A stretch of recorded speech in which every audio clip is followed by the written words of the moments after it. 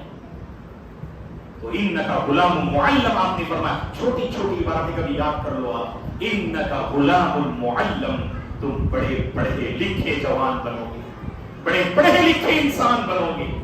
اور اس کے بعد سبحان اللہ ابن مسعود رضی اللہ عنہ فرماتے ہیں میں نے اللہ کے نبی سے 70 سورتیں میں نے سیکھی اور ان سورتوں میں کوئی مجھ سے کوئی غلطی نہیں نکال سکتا.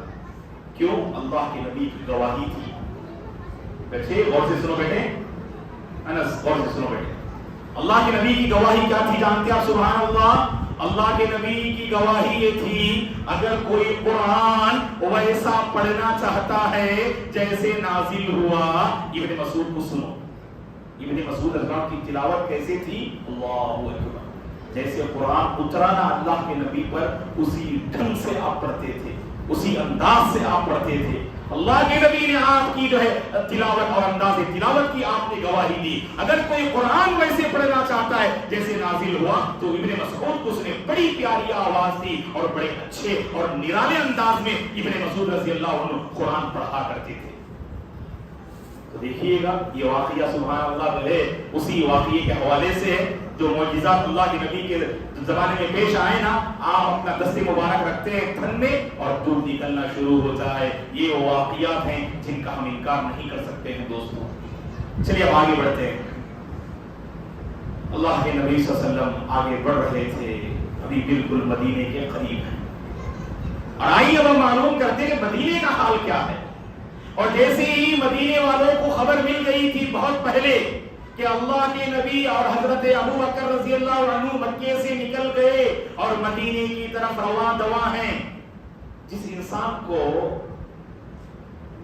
بڑی شدت سے آپ جس انسان کا انتظار کرتے ہو نا، اگر آپ کو پتا چلے کہ وہ مدینہ سے نکل گئے، امریکہ سے نکل گئے، فلاں مقام سے نکل گئے، نکلے ہوں گے ابھی وہ اور پہنچیں گے تقریباً 1-2 دن کے بعد آپ کی خدمت میں، لیکن وہ 2 دن کی گھڑیاں جو آپ کے دل کا جو حال ہوگا ہم الفاظ سے بیان نہیں کر سکتے، ہے کہ نہیں؟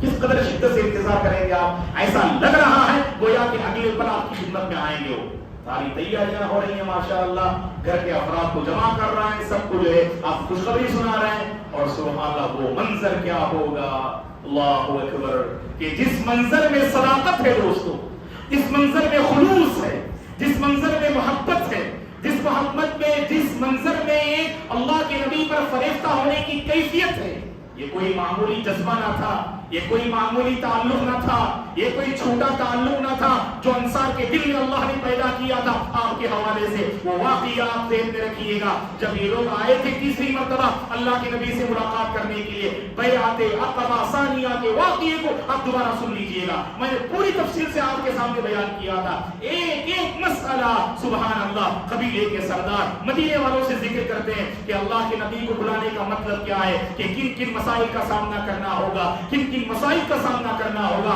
تمہارے رشتہ دار تم سے جدا ہو جائیں گے، تمہاری جان تک جا سکتی ہے، قربان جائیے انصار پر. اللہ اکبر. انصار ہر معاملے کے لیے راضی ہو گئے، اتنی بڑی قربانی دینے کے لیے وہ تیار ہو گئے کہ ہر انسان کو جان بڑی پیاری ہوتی ہے کہ نہیں؟ ہر انسان کو جان بڑی پیاری ہوتی ہے. اور حالت ایسی دیکھو انصار کی، جب ان کی خدمت میں یہ بات رکھی گئی اللہ کے نبی کو بلا رہے ہو مدینہ، یاد رکھنا سب لوگ تمہارے دشمن ہو جائیں گے، تمہاری جان خطرے میں ہو سکتی ہے. تیار ہو گئے سب نے ایک آواز ہو کے کہا ہم لڑنے کے لیے تیار ہیں، مقابلہ کرنے کے لیے تیار ہیں، مسائل کا سامنا کرنے کے لیے تیار ہیں، اپنی جان کا نذرانہ پیش کرنے کے لیے تیار ہیں، بس محمد آئے ہمارے درمیان رہیں. ایسی محبت تھی، ایسا خلوص تھا اور ایسا جذبہ تھا. اللہ کرے کہ میرے اور آپ کے دل میں بھی اس نبی کے حوالے سے وہ سچا خلوص اور وہ سچی تڑپ اللہ میرے اور آپ کے اندر پیدا فرمائے. اگر یہ تڑپ پیدا ہو جائے نا دوستو، ہر سنت کو اپنانے میں ہمیں فخر ہوگا، بڑی آسانی سے اپنا سکتے.